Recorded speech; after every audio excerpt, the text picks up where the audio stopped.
I think that classic toga wearing harp thing is a Riker fetish. I think that's a specifically Riker jam. Trexploration.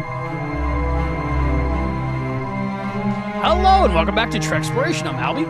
And I was looking at my phone, but I'm Chris. Hi. Now I'm looking at you guys. Hi. That's what I do. That's what I do. Don't look at me.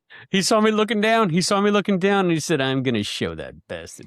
This is the feedback special. We haven't been mentioning too much feedback as we've been going through Starfleet, Star Trek, Starfleet Academy, because it's just been like a wild downhill, trying not to fall or crash into a tree, trying to get it done in time and trying to keep going. But we've gotten so much feedback over these past 10 episodes or so from our patrons, our members, and viewers alike.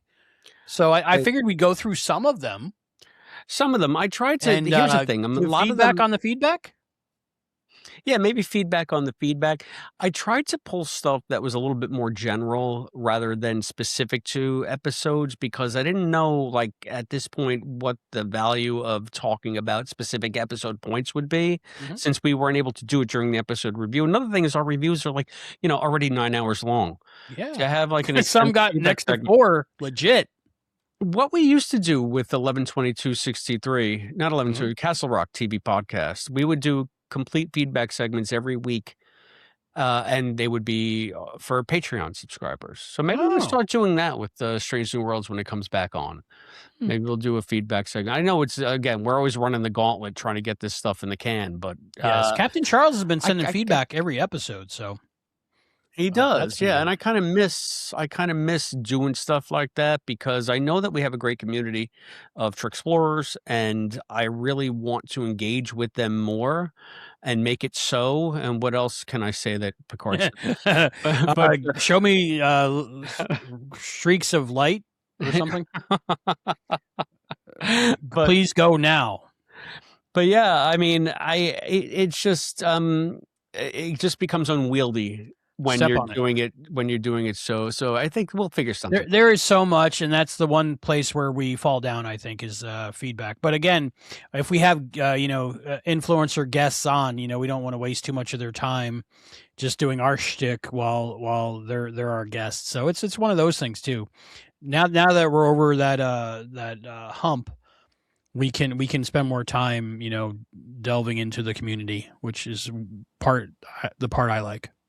Yeah, I'm liking some of the negative stuff we've been getting too. Oh, we've gotten some negative feedback? No. Yeah, well, before we go into the feedback on the feedback, you can give us feedback on the feedback to the feedback in many ways. The easiest way is to reply below here at youtube.com/@Trexploration. You can also join us on our Patreon community. That's patreon.com/Trexploration. There are many ways to support the show there. Albie brings up new levels every 2 weeks, and I don't even know what they are anymore, but there's bonus content there. We have a new show. Serenity is the start of a new show on the... Serenity's Trek. Serenity is talking about TOS with Albie.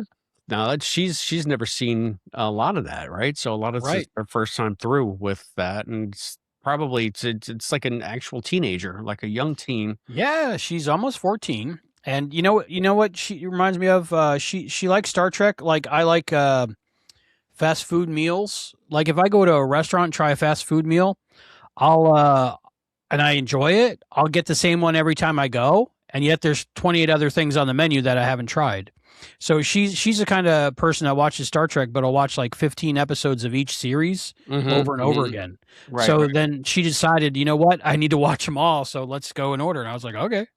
That's cool. And you guys go in production order, on the Patreon exclusive. It's the only way to do it. Yeah. Yeah. So that's patreon.com/Trexploration. You can also hit us up on Blue Sky. That's at trexploration.bluesky.social. Send us an email. Email is trexplorationpod@gmail.com. You can send me a missive to P.O. Box 542, Bayport, New York, 11705. If you don't want to send me feedback, you can send me a feed bag. that I can strap over my Ooh. face and have a nice snack. So that's P.O. Ooh, there Box you go. 542, Bayport, New York 11705. And if you want to support the show in a one-time manner, there are a bunch of QR codes that Albie's going to pop up, and just pick the one of your choice. You can also go to buymeacoffee.com/Trexploration and support us there, just like our special lifetime member, the Omnipotent Willard. The Omnipotent Willard! And if you do support us on Patreon, you're going to be part of a growing crew of intrepid explorers that include our cadets, Thomas F., Listen Linda, Rick Tatro, Andrew Barber, Robert G., and Preston Foster. You can become a lieutenant commander there, too, and join the ranks with Scott Seligman, Cosplay Dad, and Christian Daljo. And we're looking for another captain. We have one captain, though, Captain Charles from Texas. We're expanding our fleet. So, yeah, I mean, if you want to become a captain, there's plenty of room. We got plenty of ships left to give out here. We're handing out ships like candy. Yeah, this is after the burn. Yeah, it's after the burn. We don't need to worry about it. We got plenty of ships. You can also become a YouTube member here if you're not liking, subscribing, sharing. I don't know why. So much extra YouTube content. We might even make a bonus show for this bonus show. I'm telling you. And you'll join the likes of our acting ensigns, Kapla Online and Christian Daljo again. Christian supports us every coming and going, Christian. Love and of course our YouTube cadet, which is the Barsumian. Yes. Yeah. The Barsoom, not the Barsumian, but he wants to be called the Barsoom, just like John. We'll get it. Mars. We appreciate you. I did read a lot of those John Carter of Mars books, Edgar Rice Burroughs. You can get them all. They're all public domain now, so you can get them all for free. Oh, I love public domain. Yeah. And one of my favorite subjects. They're really fun books. So I have the 3D movie that I think Disney put out, John Carter of Mars. Never watched it. What you'll like about the books, Albie, is that everybody's running around naked. They don't wear clothes on Mars. And I get to read words about naked people? Deja Thoris, I think, is pretty damn hot. So okay, I'll read that. Google Deja Thoris, Frank Frazetta. You'll love it. Yes. All right. I know Felicia Frazetta. She did a theme song to one of my podcast shows. Okay. There you go. A Conversation with Albie. You ever hear that song, Talking with Albie? No, I haven't. We should play it now. I think I used it on the John Irons, Beautiful John Irons, A Conversation with Albie. Cool. Look that up on the YouTubes. I'm going to have to look John Irons talk for 3.5 hours about him. John loves to talk about him. The only person that likes to talk about themselves more than me is John Irons. I love talking about me, but I'm me. I'm very interesting. I'm talking about you. I don't know how you put up with that John going on and on about John. He's so beautiful. I just sit and watch. John, we know I love you, John. I'm just giving you the business. Don't you worry about it. He was my first guest on that channel, not my first guest on A Conversation with Albie, of course. Awesome. Well, John's a great get, and we're lucky to have him as much as we do. And we want to thank John Irons of Mars. We want to thank him and all of you for liking, subscribing, sharing, especially if you found us during Starfleet Academy. Maybe one of your comments will be spoken of here. Maybe we'll read it out. That's what I try to say. Sometimes I talk well. Sometimes the sentences just don't come like they used to. And you're going to have as long as we don't point it out, nobody will notice. Right. So, that being said, there were so many comments. I mean, I think we're over, like 200 responses just from episode 1 alone. So, like I said, I tried to pull a more general mix of discussing, Caleb. Go to the school, Caleb. That we could maybe speak to instead of just specific stuff from the episodes. I did pull a couple of specific ones. And Albie, you wanted especially for me to pull some of the hate ones. Yes, some mean comments. We did get a couple of mean comments. We got a lot at first, I know. I'm sure they were Russian bots. But, still, they count. Well, one of them came from the real Nanu. Real_Nanu. No matter how much you try to gaslight me, I will not accept that this show had any level of intelligent quality writing. Wow. So I'm wondering if they watched the show and they hated it still, or... My guess would be they didn't watch the show because it was good. I think it's okay if you don't like the show, if you want to say, but as long as it's not... I mean, we've got people that just you could tell, it's just... Did you see that thing? We should put this in the news segment. Did you see somebody uncovered an ad from Giant Freaking Robot saying that they were looking actively for people to write hate articles about Star Trek and Starfleet Academy? That's weird. That's just like, that's your entire business model. I Is guess that's what gets clicks. negative clickbait. That's it. Negative clickbait. Yeah. That's your whole reason for existing. What a sad, terrible way to make a living. Yeah. I mean, if that's the way you got to make money to feed your family, I guess. But just generating hate. For me, I was going into this series, pretty blind, and I was ready to poo-poo it because I thought it was going to be a Discovery Part 2, but I was pleasantly surprised. But that tells me I was open-minded going into it. You got to be open-minded going into these things because you don't know. Like most Trekkies are open-minded. I think so. Now, Jesse Genta did an amazing video all about this ecosystem of hate that just relies on fake outrage and clickbait, and go watch her. She said it much more intelligently than we'll ever do here. Well, but I think that made news at the beginning of Starfleet Academy, which was all these like hate mongers and hate leaders trying to poo-poo Star Trek Academy for this reason or that reason. Yeah, but it's like without having actually seen it or anything. But yeah. So I kind of left those guys out, or gals, or whoever, but I love this one. Mark Sheridan 9228 writes, people who actually like it. I'm out. That's funny. I think that's why we did get so many views, is because most review shows have just been horribly negative about Starfleet Academy, and I don't get it. Like, and some of these people seem to have actually watched it and just hate everything about it. Yeah. I mean, I again, when it's hard to call when you're looking at this stuff to see, okay, does this person actually seem to be an informed hater in the sense that and I wouldn't even call you a hater then. That's just your opinion, and that's fine. You're not hating just to hate. You tried it, you went into it, you didn't like it wasn't your thing, and this is why. See, now, I think Michael Bartley, 7123, is more on the side of the people who hate and hate. Like, maybe they didn't even see it because they write, fans want Axanar. We get some kind of Saved by the Bell, Mean Girls, and Teletubbies monstrosity. I mean, you've seen Saved by the Bell. Yeah. I know that. I get the Mean Girls and the Saved by the Bell, but Teletubbies? Was that maybe the mascot episode with the laser tag games? I don't know. I think maybe they're referring to the gay Teletubby. Maybe it's a sly way to that went right over my hair. Gay content. Yeah, nothing goes over that hair. Yeah, that just somebody hating to hate it. Probably didn't watch it.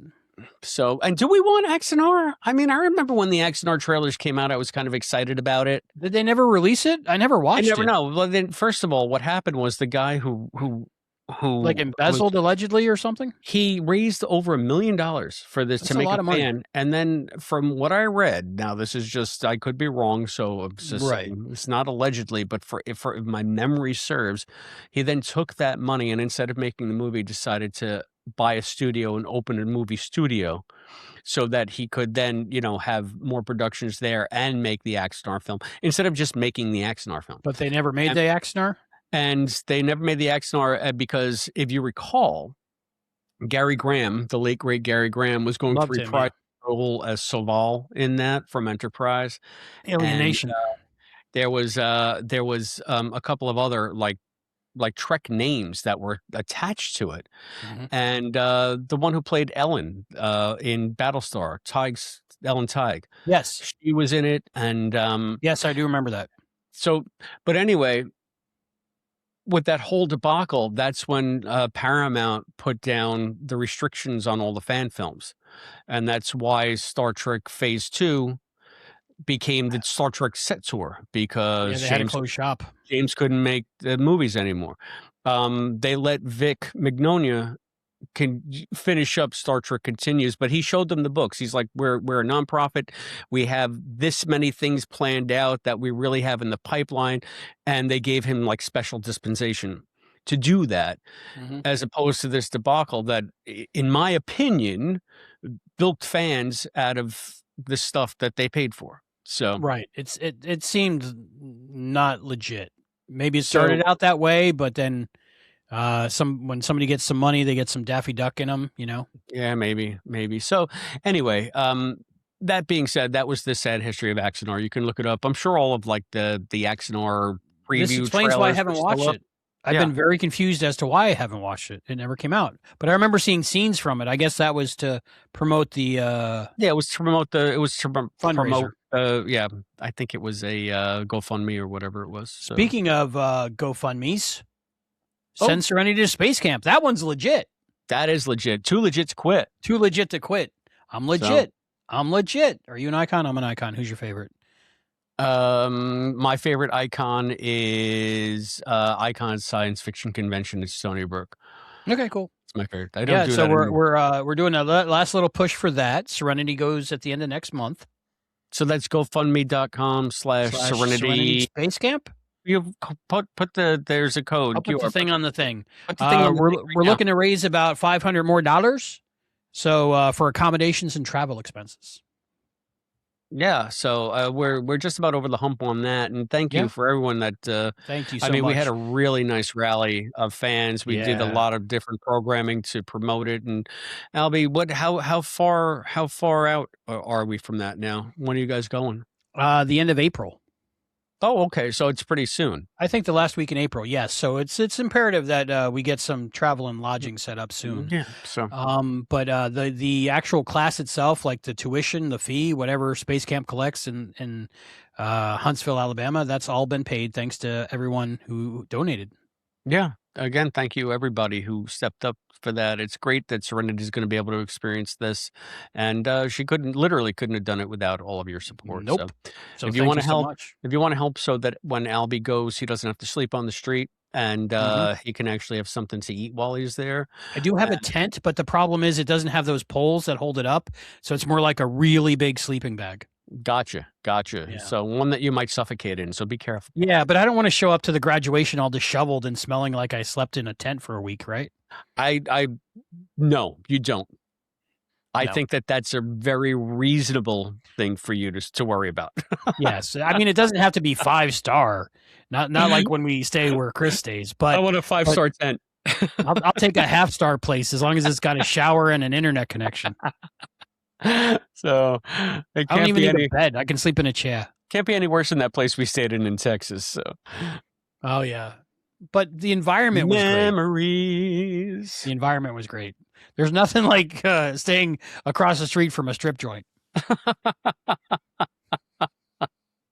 Oh, that's a story for another day. We're doing wholesome stuff. Your daughter going to space camp. Send my daughter to space camp. Yes, she can. She'll be allowed in the building, but we still got to get there. Oh my goodness! So that'll be fun. All right. You want a couple more negative ones? Sure. This one I think is, this is a good way to be negative. Okay. This is from Trouble Toby 3040. Trouble Toby sends us this missive. I appreciate that you guys are taking your stuff seriously, but this show is embarrassingly bad. Literally embarrassing. But you guys like it and you're addressing it that way, which I respect. 3 thumbs up. So there you go. It's like Trouble Toby. Thank you. I mean, that is a legitimate opinion to have, and we're happy to voice that. We're happy to share that. That seems like somebody who watched it, but it was not their thing. Exactly. So you're allowed to not like it. It's good. Toby. Just don't hate to just hate. What's they call us? Obviously, Paramount's paying you guys. You're a bunch of shills. We got that shills, and I was like, shills. Don't they get paid? I don't think we're shills. I was going to say, but they think that we're on the payroll somehow. Somebody said, I don't know if you have it written down, that we're getting paid, and we're also just doing this to get invited to Paramount parties or something. And premieres? I think premieres, things like that. I mean, I would definitely go to a premiere, but I think all of my engraved invitations got lost in the mail. Well, I think at least I responded to that one because I did go to one thing that I was invited to once, but I had to pay my way the whole way and travel expenses and lodging and everything. So it was basically like a free ticket, but just to get in. So I lost money on it, but I was still happy to be invited. But yeah, we don't do that for that. We've been podcasting for, what is it now, 12, 13 years, Chris? For too long. We've always been, we're Jack Torrance at the Overlook. We've always been podcasting, Albie. We've always been podcasting. Yeah, and it's a full-time job for a lot of us, and work-wise, not not income-wise, but work-wise. Yeah, no, So it's if we were doing this for money, we're doing a very bad job at it. oh yeah, this is where we're the worst success. I mean, God, Yes. I'm trying to find that one We're now. getting paid less than people who put together our electronics and our clothing. I'm just really trying to find the one that called us shills. There was many. I had actually looked that up, but I think to be a shill, you have to get paid. So Yeah, I don't think Star Trek needs to pay people to talk good about Star Trek. There's enough of us out there. Yeah, that are doing it for free. And I don't think it's conditional like the screeners and stuff, because we were not too kind to Star Trek Con. Star Trek Con, yeah, we kind of panned Star Trek Con quite a bit. Yeah, but we're honest about stuff, and it might be great, but it just wasn't for me. It wasn't my thing. But I still appreciate it, and I thought Starfleet Academy was going to be like that, but pleasantly surprised. Yeah, 100%. I said that too much in the first few episodes. Yeah, Gaia, what's her name? Gaia Violo is the show. Gaia Violo. She's the great show addition creator to the Star Trek world. Yeah, and she did an amazing job of fleshing out these characters. So, let's get to some of the positive ones. I'm sorry, I'm looking at my phone trying to find the one that I couldn't find. It's the one you guys are skills. I'm not watching this. How come you don't have self-respect? How could you lie like this? And we also got compared to another podcast that I had to look up, that it's actually a podcast, or it's a parody podcast of people like us doing what we do, but like they're horrible at it, worse than us on purpose. See, we're naturally bad at this. I try to be as bad as I can be. Yeah, that's what we do. But these other people were like a comedy version of us, and I was like, when did this come out? I think they might be actually parodying us. And there's one that looks exactly like me almost. Okay. When I'm in my normal persona, my avatar. So that got a lot of comments, but yeah, this is real. We're sharing our real opinions, and we're legitimately this bad. So come join our crew. What does get ratioed mean? No idea. Yeah. Someone says, get ratioed, you hack fraud shills. Woo! Thank you. Or I'm sorry. I don't understand. Yeah, I don't know what that means. Tell us down below what that means. Yeah, I think someone was comparing our like to view ratio on one of them, and it just was like, this is proof that you guys are horrible at what you do, and no one likes this show, and they couldn't have watched what we talk about, or, I don't know, or seen the show, I don't think. I mean, maybe they could. Well, it's who watches a television show they don't like? That's what I don't understand. I hear you. I watched Disco, but I was hopeful. I was hope watching, and every once in a while I enjoyed it. We're Star Trek podcasters. We have to watch Disco. Mm-hmm. Mm-hmm. So who watches shows they don't like? People that review the shows for hobbies or for a living. But if there's a show about some subject I'm not interested in at all, or something that just I don't like, I'm not going to watch it, and I definitely wouldn't talk about it. Well, we're talking about it, and people are talking to us talking about it. Did we get any good comments? Kids These Days, which was the premiere episode. Yes. We got this nice comment from Starolfer. I'm not saying that right, but Starolfer writes, I've heard many complaints about how much this show is very YA and seems like something that would be premiered on CW. But as a show about young college/military basic age students, I think that's exactly how it should be. Mm-hmm. While this has the Star Trek elements it's about the kids, and I love that. The blend of the two really works. I'm glad I got over myself about Discovery as well. I went on to watch it all the way through, enjoyed it, and now I have an understanding of what the background of this series means. And then we get a little happy face and a little heart emoji. So, I like that. Yeah. So there you go. But that's someone that opened themselves up to. You got to have an open mind, not so open that your brains fall out, but open enough to experience new things. Right. The young adult thing never really bothered me. I was kind of worried going in, and some of the things I was worried about actually happened, but I enjoyed them and I was into it. Like the newer vernacular, that they employed. Sometimes that still bumped me a bit, but here and there. Like, let's go. Let's go. That's what bumped you. Dumpster fire bumped me. Dumpster fire. Yeah, there was things in there, but I understand why.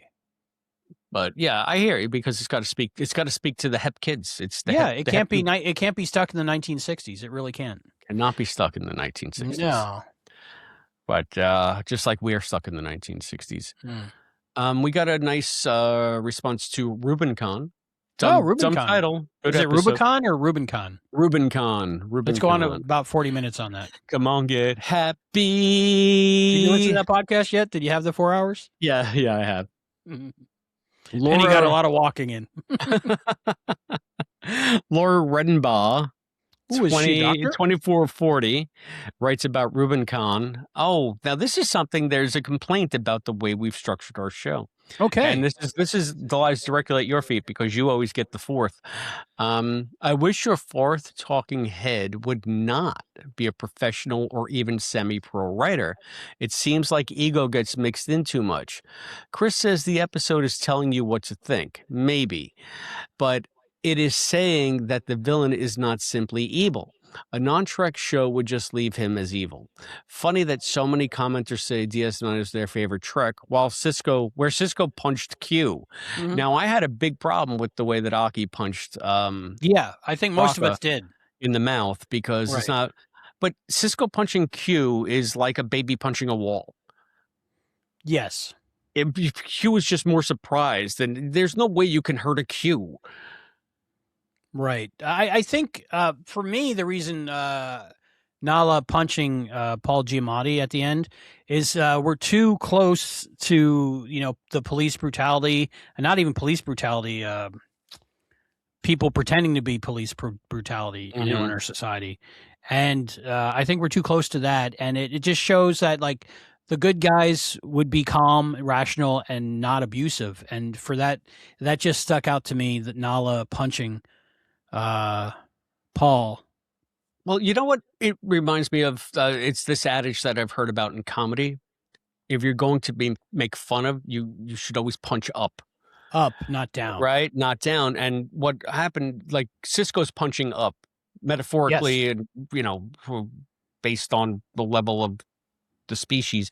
But Ake's punching down. I mean, this guy is handcuffed and in custody, and this is assault. This is not. And I think we called it out for what it was. Yeah, we did. It's just like the writers wanted a fist pump moment, because that's what I said. This episode goes far into telling you what you should think. Like this is I don't know.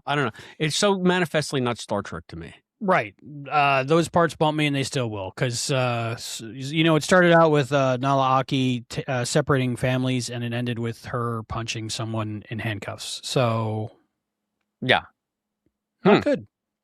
Not good. But I did enjoy when Cisco punched Q. Does that make me a hypocrite? Probably.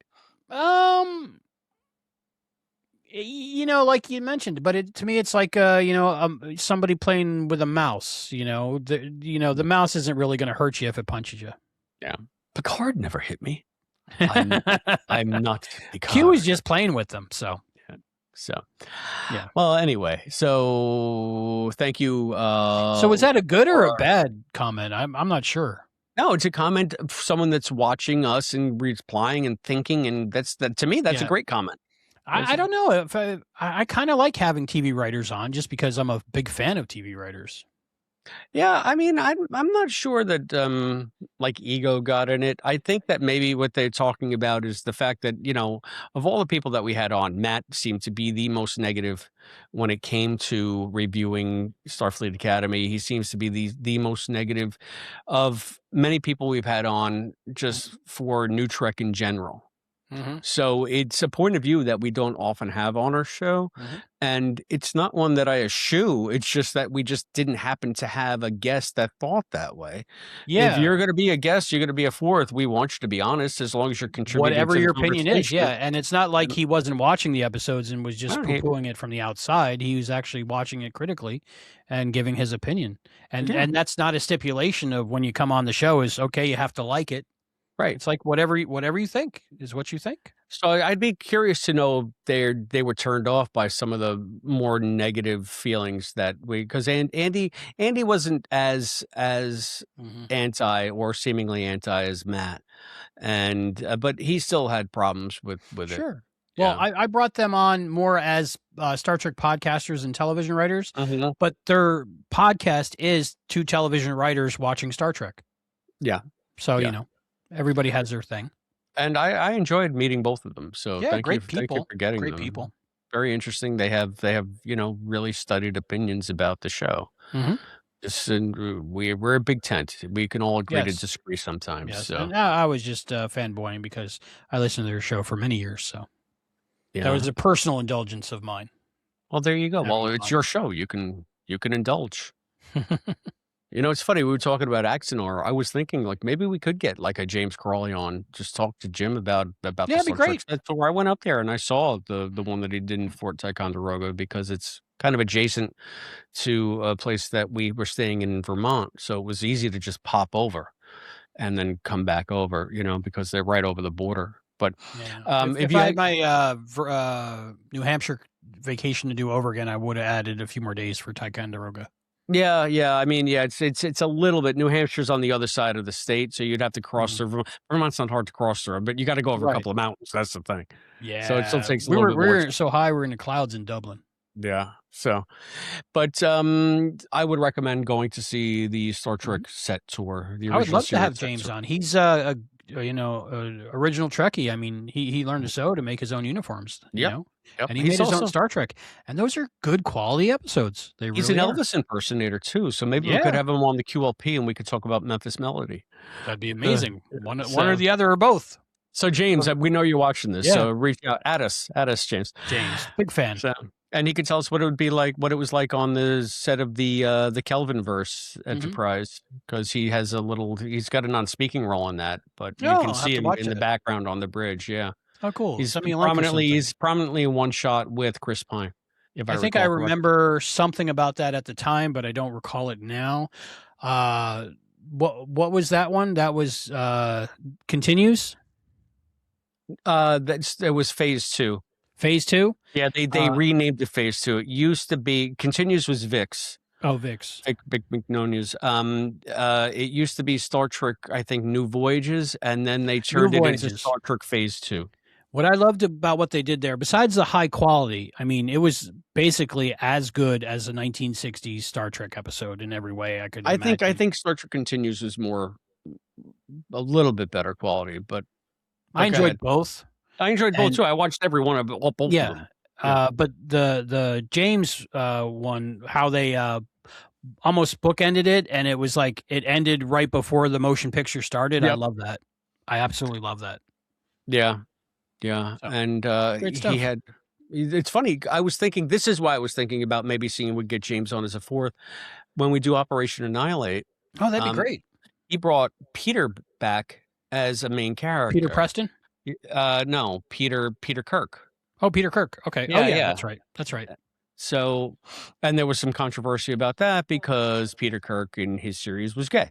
And so there were a lot of people that were just, to talk about getting the haters out. Forget about it. Jesus. What do they say? If you're against gay marriage, don't get gay married. Yeah, I guess. Mind your damn business.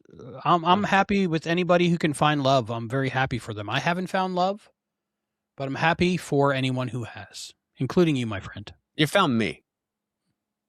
It's podcast partnership love. It doesn't really count, but you're on my emergency contact list. So you can I'll try not to take that personally. You know what I'm saying? We never cuddled. 300th night, and we never will. 300th night. 300th. This is why I need to find that doctor that was born in 1990 or later. Single lady doctors. Single lady doctors. All the single lady doctors. And you don't have to be a doctor, just as long as you have a doctor's salary. That's fine too.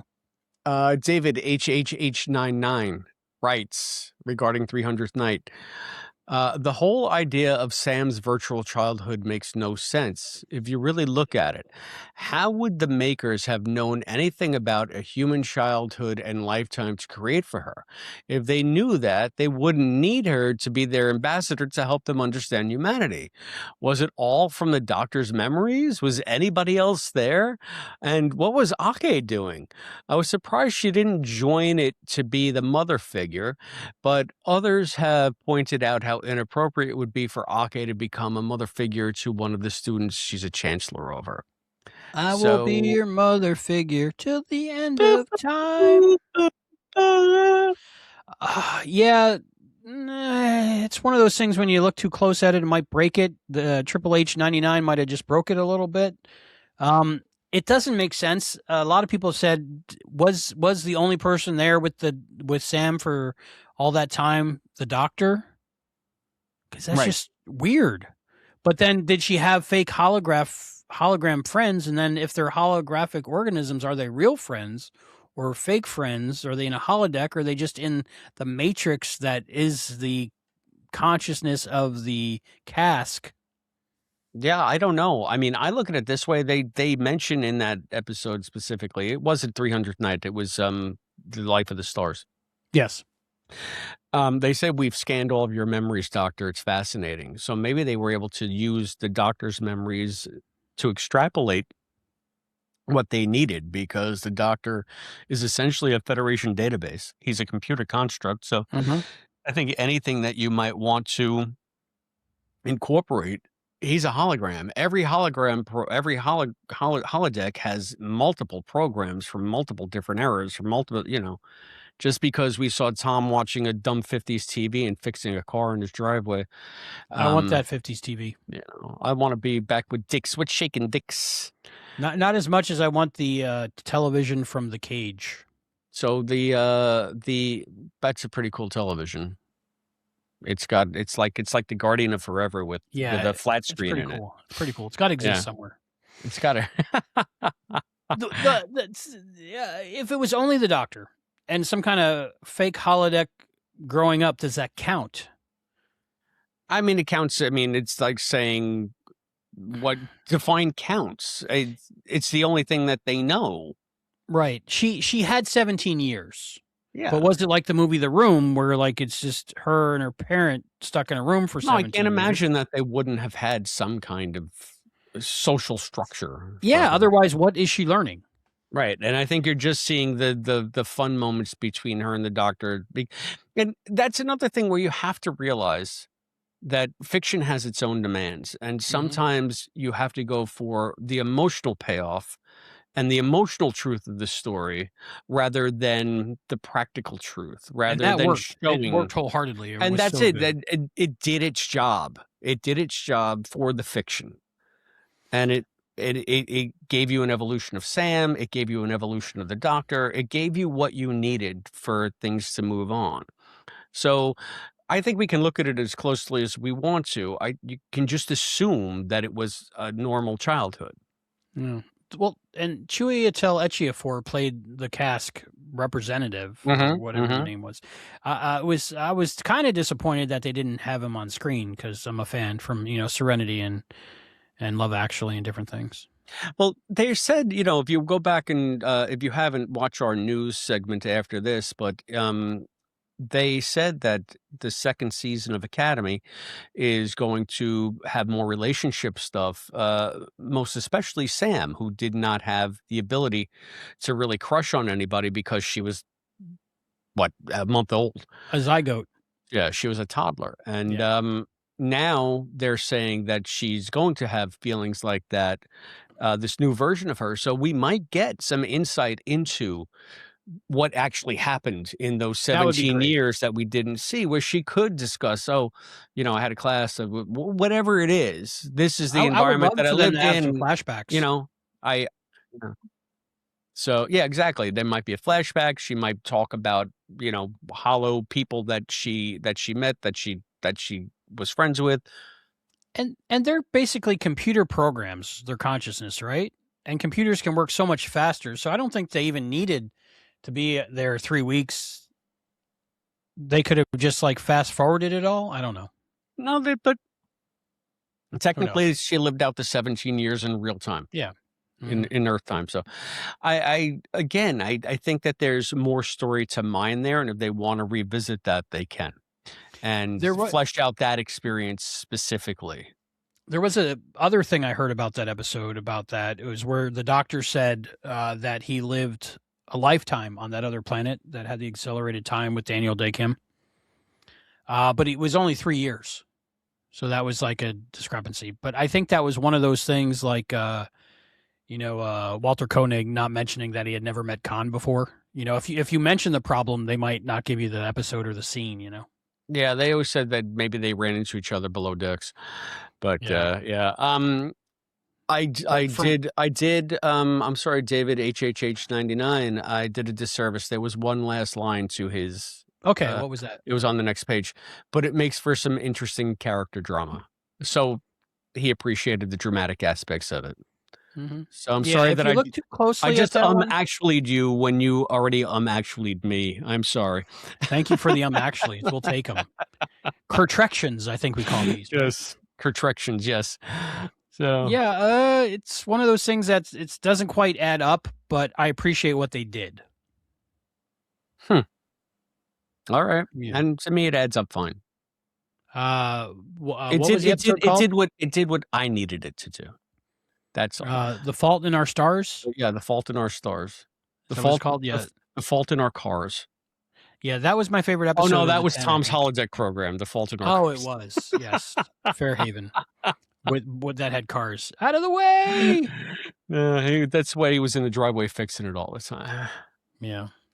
So, anyway, thank you for that feedback. Thank you for the feedback. Anonymous Science 4095. How come everybody has like numbers after their names? I think the default is they add some numbers to your name, right? And if you're like, no, don't because care. There are some that don't have numbers unless there's you actually have to try to get a good screen name. 4,095 anonymous sciences out there. Yeah, it's I don't know, but they do that when you try to make a Gmail or which is the same as YouTube now. So, but I always try. I mean, I got a good screen name, but I got mine back in AOL days. So, you're Albie 1. That would be good. I'm Trekaholic. Yeah, you got that. You got it. Yep. Nobody can take that away from you. Nope. Fans, Anonymous Science 4095. This is interesting to me. I'd like to discuss this a little bit. Fans who are obsessed with Starfleet as a meritocracy irritate the crap out of me. It is a very right-wing, non-progressive, non-humanist part of the universe to obsess over. I don't need Starfleet officers or Academy attendees to be perfect. I want good stories with progressive and humanist editorializing containing compelling characters. Often the most compelling characters have flaws, and I am fine with that.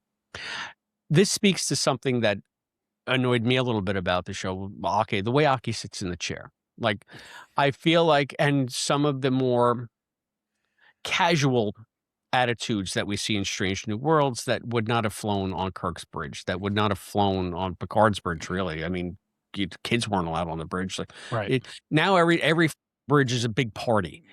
And everybody's best friends, and it's all snarky one-liners. It's essentially turning it into a workplace comedy, and that drives me nuts. So parkour. I like to see the meritocracy part of the story because I like the competency porn, and the meritocracy plays into that. I think you can still have compelling stories, but still have that sense of meritocracy and decorum. Would you say that that is a right-wing, non-progressive, non-humanist part of the universe? No. I never saw it as that is a very interesting take to me. I never would have thought, equated a meritocracy with that. Now that gives me, I got to think about that. So we're talking about lack of decorum, right? No. Well, this is what I think that what Anonymous Science is saying is they don't need their characters to be perfect in this meritocracy. They don't want to focus on, they want characters with flaws. They want, right. Progressive and humanist editorializing with compelling characters. But they're saying that not wanting people with flaws is right wing. Yeah, and right wing is just a collection of people with the worst flaws, I think. I guess. I mean, so I'm confused. I don't see how focusing on the meritocracy is right-wing, non-progressive, non-humanist, but I think it's an interesting. Non-humanist? I could see it being a little non-humanist. Uh, Characters with flaws, I love them. I think one of my favorites is Barclay. Yeah, yeah. That was an early example for Star Trek, anyway, But of a Barclay was character with flaws. interesting because he was an outlier. Hmm. So but you can't tell me, just because they're not obviously flawed in some way, there are plenty of compelling stories that they told with every single member of all the ensemble crews. So, and some of them are the most meritocratic of all. So yeah, I'd like to know what people think about that statement. I think it's an interesting So, could you take. define meritocracy for everyone? Meritocracy means that you rise in the ranks based on your merit, based on Right. the caliber of the job that you do. No Hmm. matter who you are, no matter where you come from, it's not about class or status. Everything is derived from how well you do your job. So if you deserve, that's what they always say, that Starfleet is, we're seeing all of the top because they're all on starships. They got Right, through and we're the usually academy. following the flagship, which is the top of the top of the top. That's Yeah. why everybody's so great at what they do. So I mean, like, so did Wesley annoy them because Wesley was the wonder kid, but I mean, he fits perfectly within that meritocracy mold until he doesn't, until he goes all traveler and drops out of the academy, telling Yeah, Picard once you that he's a realize the Herbert. existence you live in isn't really real, You Herbert. then So I then don't you know. have the freedom to travel. I don't know. I don't know that we're doing this justice. I'd really like to get Anonymous Science to elaborate a little bit more. Could you read it one more time for me? I'm Sure. sorry. Thank you. Fans who are obsessed with Starfleet as a meritocracy irritate the crap out of me. It is a very right-wing, non-progressive, non-humanist part of the universe to obsess over. I don't need Starfleet officers or Academy attendees to be perfect. I want good stories with progressive and humanist editorializing containing compelling characters. Often the most compelling characters have flaws, and I'm fine with that. I guess what bumps me about this, Hmm. it's not an either or. Like, you can be meritocratus, so to speak, and still have Right. flaws. Well, it's a military organization when it comes down to it, but the people having flaws, I like. Yes. Right. You can be amazing at your job and be the most highly competent, highly skilled person and still have flaws. I think some of the best Star Trek has showed us the flaws in the characters we love. So I'm wondering if Anonymous Science is viewing this as two mutually exclusive propositions where I don't. I can see both coexisting because that's how people are. You can be Hmm. really, really, really good at one aspect and be at everything else, you know? So I guess it depends. That's what they're saying. It's depending on where you decide you want to focus Hmm. and how important is that to you. And I think we can focus on both. What was this comment left on? Which episode or thereabouts? Oh, I don't know. It was about a month ago it came out, so it's probably one of the Okay, it earlier might ones. have to do with, yes, the people we're following in Starfleet Academy do seem to all be extra specially great at everything. Hmm. So that's not as interesting as people with flaws. But look at But I Caleb. I think, mean, Caleb is off the charts when it comes to intelligence and mm, memorization and all that, but he's like the most flawed guy you'd ever meet. yeah, he's dealing with a lot of trauma and abandonment and separation issues. Yeah. And, he's swole. He's swole. He's a swole Gary Stu. Yeah. Is Caleb and Gary Stu? Do you think Caleb's the Gary Stu? What would that mean? Like a Like a Mary Mary Sue, right? Stu. Yeah. But it's just the Hmm. male version of it. I think. Which I think that say again. typically a Mary Sue would.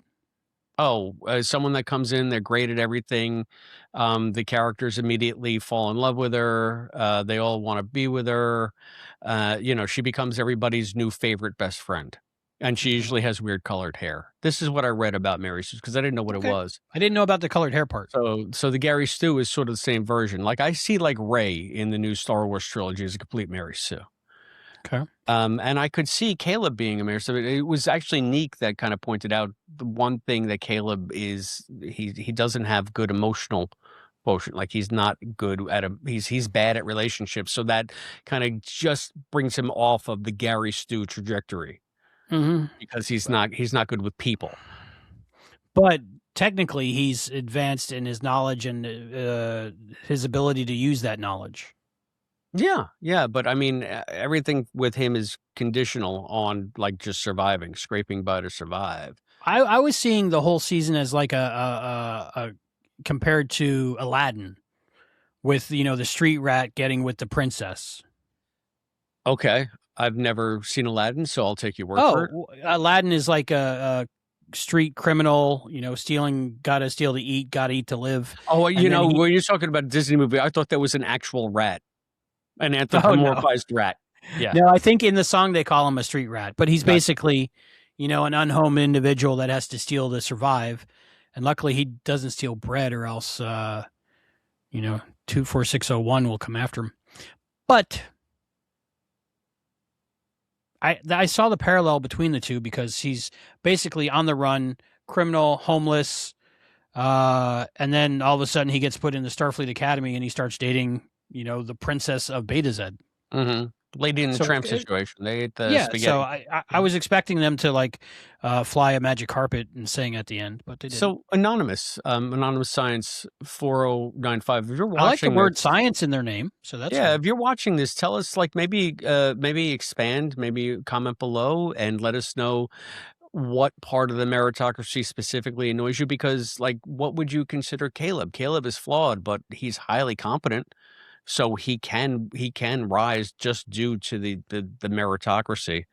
Is there a main character on a Starfleet Academy that isn't flawed? I mean, Caleb has the issues we talked about. No, they all went out of their way to have episodes where we saw the flaws. So, but I'm just thinking, what's Sulu's flaw? He's good at botany. He's good at driving. He's good at he's good at swordplay. He's good at guns. He's good at a lot of stuff. And again, it's unfair. He's good at karate. He's good at flipping guys 3 times his size. He's good at tea. Don't call me tiny. Yes. Mm-hmm. He's good at fashion. That leather jacket, when he says, "Don't call me tiny," that's pretty cool. So, but that's TOS. So you get, they really weren't as nuanced back then. Mm-hmm. Yeah, I think it has to be a meritocracy if you're talking about a military ship. Yeah, so maybe you're not going to rise through the ranks if you're incompetent. Yeah, you're going to be a mid-carder like Barclay. Yeah, there has to be some element of that. Mm-hmm. Or look at Picard when they did Tapestry, and he comes and he's in his science is blue, and he just never can advance because he's not the same person that he was before he lost his heart. Effect, man. Yeah. So, I mean, it's a very interesting conversation to me. And that's why I put this comment, because I knew we'd get a lot out of it. And again, Anonymous, if you're watching this, let's continue the conversation. Yeah. I'd like to understand the point more. Yeah, for sure. But I do agree that the flawed characters are more interesting. Yes. And if you want to send us a voice file, we'll play it. Yeah. However you want to do it. But yeah, let's dive into this more if indeed you have the will. It's a thoughtful comment, nonetheless. Yeah. So thank you very much. Thank you. Rocky O has become Rocky O. He's become my biggest fan. Excuse me. I'm your biggest fan. I know. I put this in just to pat myself on the back. But Rocky, he was so sweet. To Life of the Stars, I think, because I was talking about the opera that was in it, and how well it melded with all the character beats. And he writes, "This episode was fantastic. Chris, I appreciate your knowledge and verbiage so much. I was born in New York and had the opportunity to go to the Met and see many classic operas. Your passion is so connective to your review and enjoyment.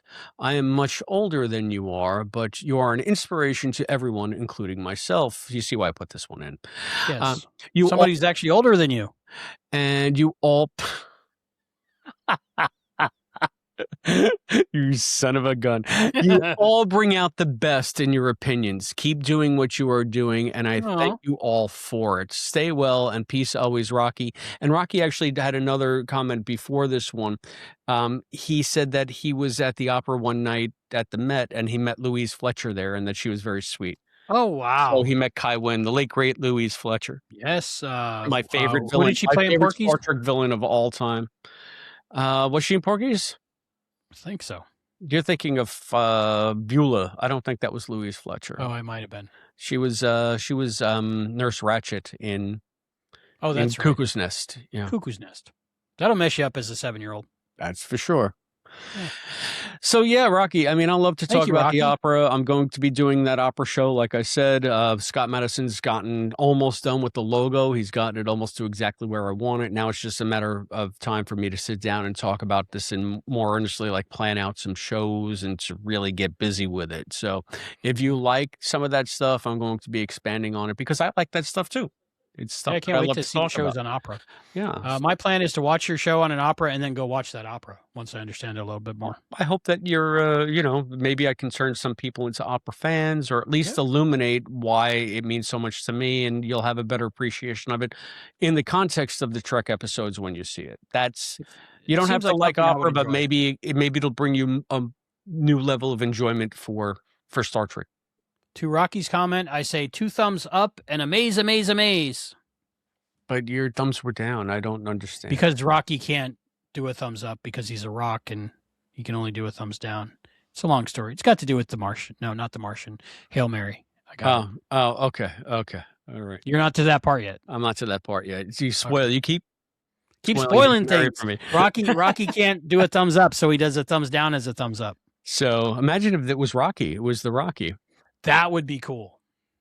Well, thank you, Rocky-O, for Yes. for finding the show and for following us and for that wonderful comment. That's all about me. We really appreciate that. We got another. I am your biggest fan. We got. Thank you, Albie. I'm your biggest fan. Aww. We have Pamela Tarajek. Pamela Tarajek, 5634 writes. I recently watched Paul Giamatti doing a Criterion Closet Picks. Oh, I haven't seen that one. I love that show. In it, he cited Frank Booth from Blue Velvet as his favorite movie villain. I guess that's Dennis Hopper's character in that, right? Okay. I am a major David Lynch fan, admittedly more of a Lynch Twin Peaks fan than a Trek fan. Wow. And I said, this makes so much sense. Paul is doing his best Frank Booth, and it is so showing. I got to think that Frank Booth is Hopper because the one thing I saw Blue Velvet once, maybe twice, and I was dating Laura. That's how long it's like. I have it on Laserdisc. Yeah, it's like 30 years ago that I saw it. Maybe, 34, 35 years ago. But I know that she's probably talking about Hopper because I read about Dean. Dean's approach. Dean was Dean Stockwell from Quantum Leap. For the trekkers out there who don't know our Quantum Leap pedigree, but Dean Stockwell played another quote villain in that movie, and he knew, and they were very good friends with Dennis Hopper. Like Dennis Hopper and Dean were like best friends. So he knew golf together, smoke cigars together.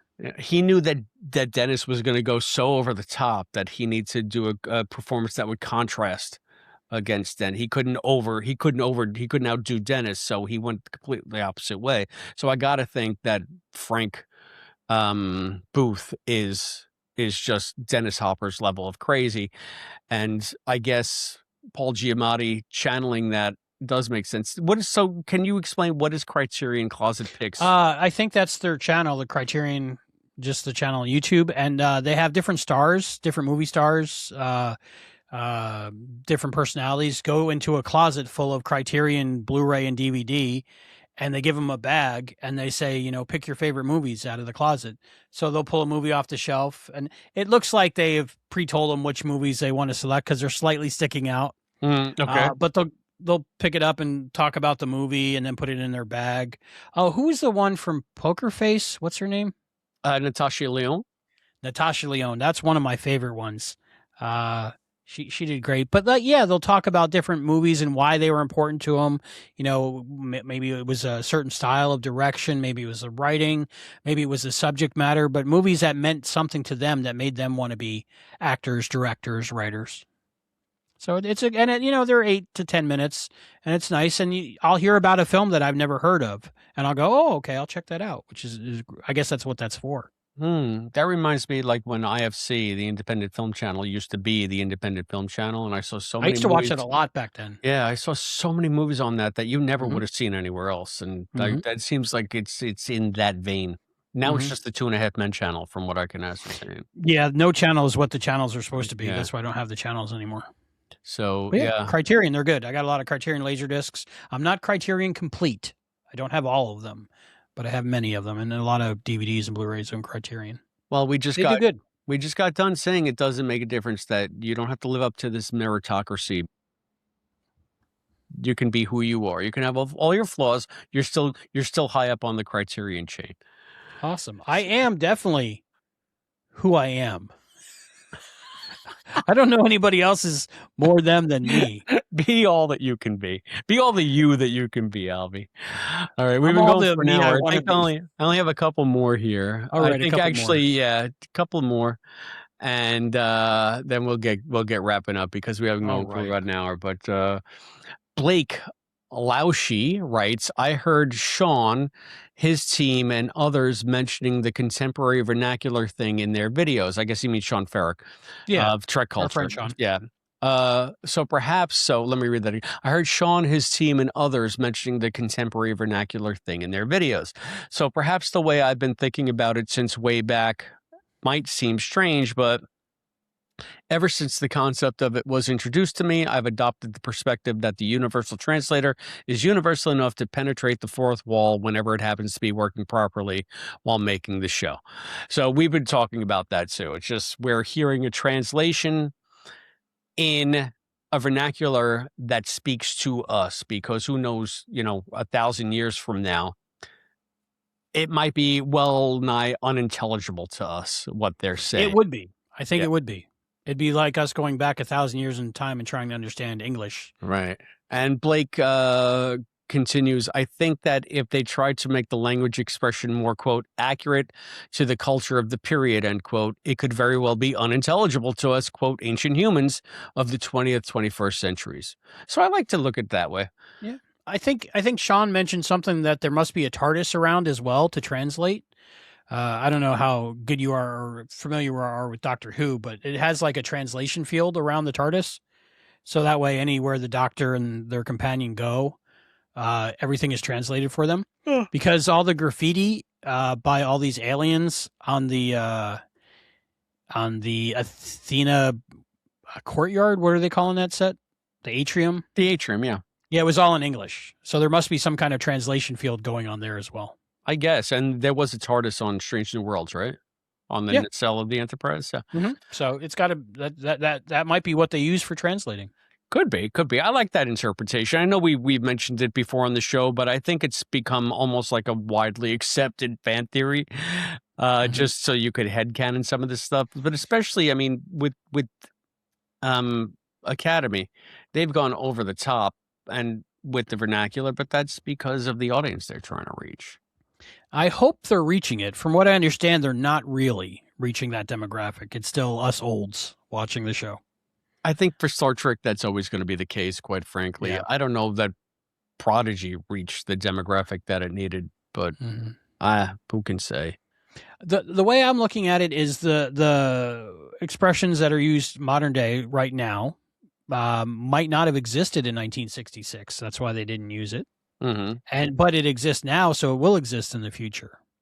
Yeah. So everything has to be updated, because if we have something today or quite recently, that's still going to exist then. But we can't really, they can't use it back in the 60s for today. They can't use today's vernacular back in the 60s, but we can use today's in the future. Does that make sense? Yeah. So, and things go in and out of style. Like the word dude. I thought it was invented in the 80s. It was not. I think that was originally cowboys. Yeah, exactly. Back in the ancient West. Yeah, the ancient West of North Star. And I got to say, I'm very glad that they updated how they speak and what they're talking about, because one, Serenity enjoyed it. It's targeted at her age and a little bit older, I'm sure. And she understood it more, I think, and connected more with the characters because they were speaking her language. And it wasn't like they were using like the brain rot that that we wouldn't understand. They're just using modern day expressions that were hip enough to understand. You have said this now a few times on a few different shows. You keep on bringing up brain rot. What is that? What are you talking about? It's just the expressions. I think they're actually outdated now, but they're expressions that the youth were using for a while just to separate themselves from older generations. Slang, new slang. So the brain rot was a specific slang term Of a mini group of slang terms, yes. a recently specific though, because I know what brain rot is, obviously, Yeah. but you seem to be using it a lot lately. Yeah, it became a thing where for the younger generation for like a year or so would only talk in that code. All right. But then the olds caught on to the code, and then it wasn't cool anymore, so they don't do it anymore. I got you. I think what stood out to me is instead of just saying brain rot, you kept on putting an article in front of it, the brain rot. No, You know, like the Enterprise. Yeah, like the Voyager. Right. Like I have the hydrophobia. I have to say though, I'm glad that they're updating the way people talk, speak, act, interact. Because really, could you imagine us watching Starfleet Academy and somebody goes in their quarters and watches a holographic harp presentation? Girls in togas. playing the harp, or that they go to they're going to go to the arboretum that night and they're going to watch people play classical music on string instruments. Would we still watch that? I don't know. Yes, I happen to think that yes, people would still go to the symphony. However, I think that classic toga wearing harp playing is a Riker fetish. I think that's a specifically Riker jam. Both I would have loved if when they figuratively. found Thomas Riker, he had made his own like harp girls. Right. I mean, that's just something, he just. Yeah, so I'm glad they're keeping up with the times. I really am. And they have to. Yeah. They have to. Me too. If you want 1960 Star Trek, go watch 1960 Star Trek. I do. I do too. Hmm? Okay, Lee G. Bostic 92. Lee G. Bostic 92. Pardon me. Woo. I had some cream soda earlier. Lee G. Bostic 92 writes. Does this count as cream soda? Creamsicle. Ooh. But that's an energy drink. I'm trying to go easy on them. I'm doing 2 a week now. I'm down to 2 a week. Oh, that's good. That's good. Yes. I was drinking coffee, but it's funny. The last week or so, the last 2 weeks, I love Mountain Dew, and I finally decided to try the red Mountain Dew and the blue Mountain Dew. I've never tried it. The Code Red and the blue wave, whatever it is, I don't know. Blue sky, smiling at me. Yeah, it's raspberry. It's good. Oh, interesting. And then today I had it's like a lemon something. I forget. It's like Baja Blast, I think they call it. Yes, I was just going to ask you, do you do that? Because that was a Taco Bell exclusive for the longest time. It was good. Yeah. But I like Mountain Dew. The Diet Baja Blast tastes like floor cleaner, but I can't have sugar. The Diet anything tastes like floor cleaner. So yeah, it really does. But what else? Other choice do I have? So, well, that's true. That's true with your special needs. Leagy Bostic 92 says, speaking of special, I love the way Ake sits in her chair. I feel like you're talking to me, Leagy. Holly has amazing command of space, like she performed on stage, with a certain femininity. Say that 10 times fast. Oops, that's probably why she gets the hate. Janeway, Kate, was the first female lead, so had a lot of pressure on her, and so she sat like she had a stick running up her back. She never let her guard fall, but Ake has a relaxed guard, but still holds control. Episode 1, when she fell back into her chair just to dismiss the villain's hologram like a boss, that was a pretty cool. I think she blew on him. And he went away. Yeah, that was cool. Yeah. Kate spoke many times about living up to the legacy, hence why she always kept a tight bun. But Ake has messy hair and walks barefoot. I'm loving the hippie vibes. Me too. Kate Mulgrew, as Janeway, showed her true self, I think, a few times. But maybe 5 minutes total in the whole series. I'd have when those short, fleeting moments when she's alone. All right. Well, at least they gave her something to humanize her, I think. And I that's one of me and Serenity's favorite parts of Janeway, when she has those moments when you can tell the real her. But Holly Hunter, I think that was what I was most critical about before I had seen Starfleet Academy, that casting. And just because at the time she was unintelligible to me, but I've grown to understand her now. Yeah. Okay.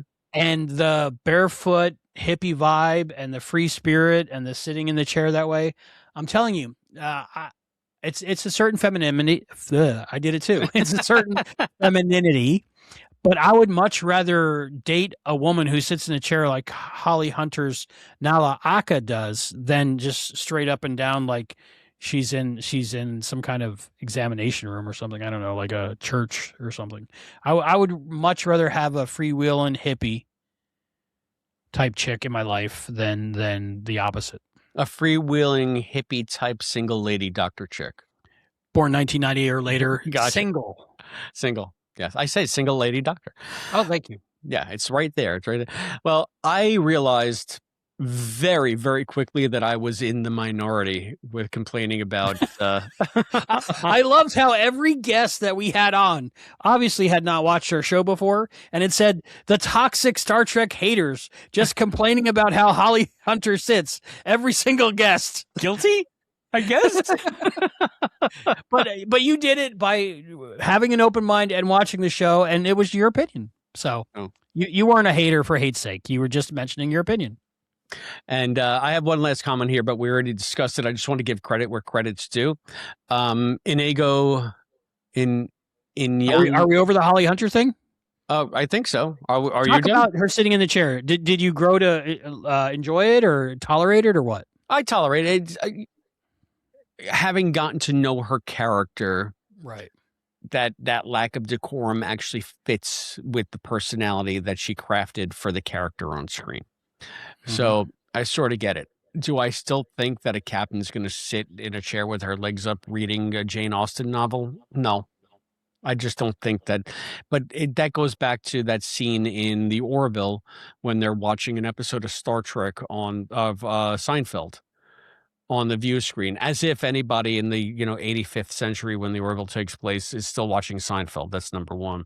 And you even came to the defense of that. You said there's a whole lot of empty out there. You got to pass the time somehow. Yeah. That's what we forgot to mention in our news segment too. Is season 4 of the Orville's written? Is it? Yeah. So they just have to figure out when they're going to film it. Some people were in the comments comparing, like saying that we don't need. But you hear a lot of this a lot. We don't need Starfleet Academy. We already have the Orville, and it's much better, and it's real Star Trek, and blah blah blah blah blah blah blah. The Orville is TNG. Yeah. So later seasons of TNG. So if you like, after you get past the first few, maybe 5 episodes, which they were still trying to do comedy, but after that it wasn't so much. It was just TNG, plain and simple. TNG, and they even had Brandon Braga write and direct, Jonathan Frakes direct. Star Trek guest stars, Picardo was in it, and a whole bunch of people. I'll have to give it a second chance. Yeah, it's TNG. I like TNG better now too than I did when. There you go. So you might enjoy it. So, but get over the first maybe 5, which are still trying to get those jokes in there because they weren't sure who they were yet. It's like the opposite problem of TNG season 1. It's like where they eventually loosened up TNG. Orville kind of eventually tightened up a little bit to be more TNG like. I don't know. All right. But there's one episode that's one episode, and you'll know it when you get to it. That's worth watching the whole series for. Okay. In the first season? No, I want to say it's in the 3rd season, but they're not long seasons. But like when you watch it, you'll be mind blown, and you'll be like, I'm glad I watched the other, 19 episodes before it or whatever. Just guessing a number. Okay. All right. And then you'll have an opinion on it. Then I'll have an opinion. And then we'll do a reaction show. Yeah, it's like the Tuvix dividing line in the fandom. Wow, that one. Okay. Yeah. So I just again wanted to give credit where credit's due because I asked this question already, and I guess because I saw it when I was scrolling and I jumped the gun on it. Don't be mean. That's my shtick. Not being able to pronounce things. Inyangudo Emma, 1638. Emma, that sounds like a lady. Are you a doctor born 1990 or later? If Single? Caleb was female, would that make him a Mary Sue? And we already had that discussion, but I just thank you. You're the one, Inigo, that in God, whatever, I can't pronounce. I never thought of him as a Mary Sue or a Gary Sue, but I've heard it from so many people. I think I'm wrong. Right. So, well, we've discussed it. So, anyway.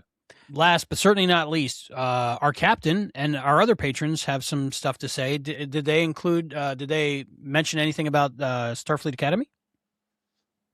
Oh yeah, of course. Captain Charles has been commenting on it regularly, episode to episode. I knew that we're going to talk to him a bit on the. Yeah, we don't want to spoil the Captain's Table too much, but I'd like to include some of his feedback because it's so thoughtful. Yeah. Let's see. Episode 1. I'm sorry. I'm scrolling through now. Mm-hmm.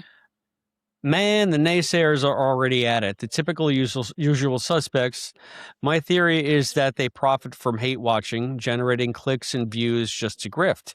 Nothing they're saying matches the other reviews I've seen, and ultimately none of those matter because I trust you guys. That's us. Thanks, Charles. Thank you. It just pisses me off that the hate watchers make money from their spewed BS. God, I despise hate watchers. I can't tell if they're grifters or sad or angry incels, a bit of both or something else. A bit of all that. Yeah, I think so. But it is sad when you see people actually taking the time to watch and analyze stuff and talk about stuff, and they get 1% of the clicks as someone who just says, it's crap, I haven't watched it, I hate it. Yeah, and he says, I need to disengage. The haters are frustrating, but engaging is pointless. Yeah. I gotta stop spending energy on them. I agree, Charles. Agreed. Yeah. Agreed. So let's take a look. How do episodes 4 and 5 compare to the first 3? Did you say that 5 is the strongest? You, Albie, said 5 was the strongest. I did out of the first 6. Yeah, that's Series Acclamation Mill. That's the one I liked least. So yep, it was. I think that 4 though. 4 is an excellent. Of the 4 was great. That was the one with Jaden, right? Yeah, out of the first 5 after Kids These Days, I think 4 is the best one. Yeah, I disregarded 4 at first because I had watched the first 6 back to back. But rewatching 4, I enjoyed it much more than any of the other 5, I think. Well, I think 4 still stands out as one of the strongest of the season. So I think I just skipped over it. For me, it's the second highest rated next to Life of the Stars. Yeah, I'll agree with you there. So yeah, I think I was just happy with the DS9 of it all because we haven't gotten any DS9 love since DS9 went off the air. I'm not sure we got any DS9 love in that episode. one lower decks we did go to DS9, I think. Yeah. So okay. Beginning, middle, end, perfect CDA. Now he's talking about a scheduling. He thinks that 8 was very well written. And Star Trek Voyager Across the Unknown is well done. I guess that's a video game. Yeah, I think he's playing it. Matt Myra was saying he finished it already. And he's replayed it a few times. And then he goes out with a whole bunch of Voyager stuff that you would know, but that I don't. So yeah. But anyway, and yeah, so I mean, that's just a smattering of the stuff that we've gotten from Captain Charles. Yeah, I really wanted to go deep dive with him. Yeah, and the Captain's Table will be great. So can't wait for that. So if you're not signed up to our YouTube membership or our Patreon, now is the time if you want to be on the Captain's Table with Captain Charles. Yeah. And the rest, the Omnipotent Willard. If you have any wishes or illnesses that need to be cured, talk to the Omnipotent Willard. He's omnipotent. He is omnipotent. So, and hopefully we'll have Liz and Linda on.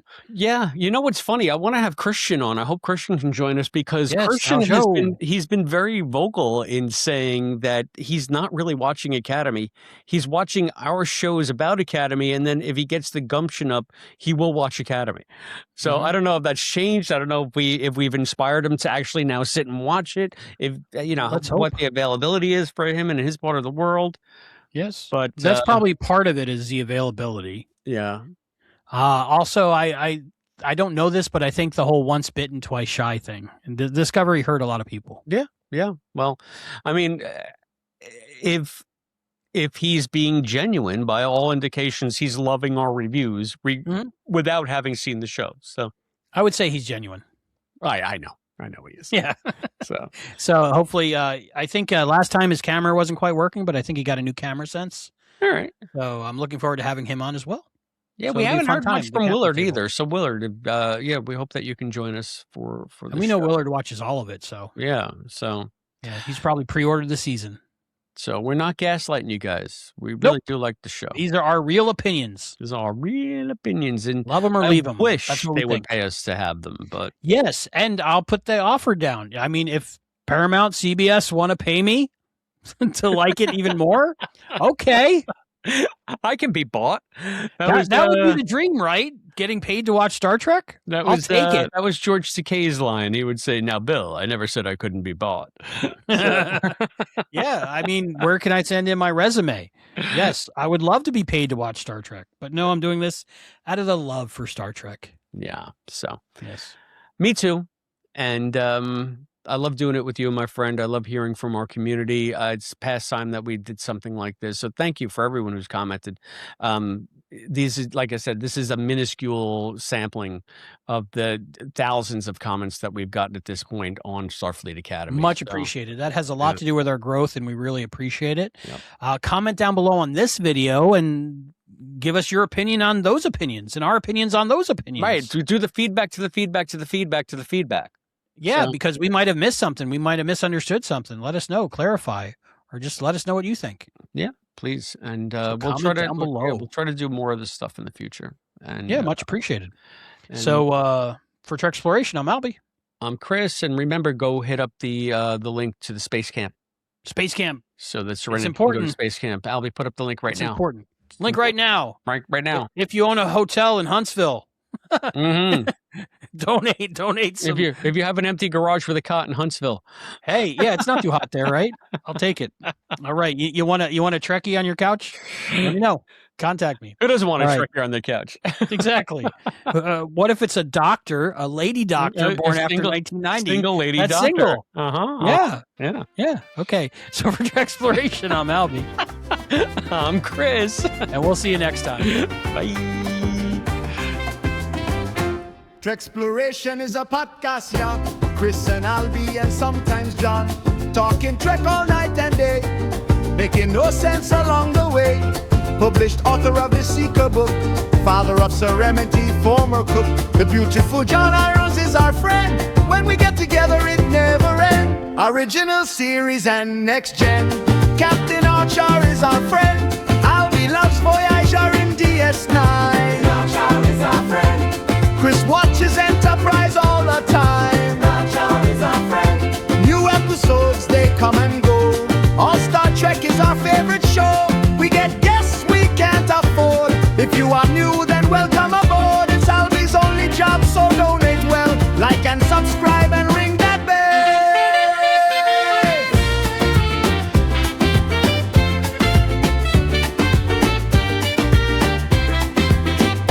Original series and next gen.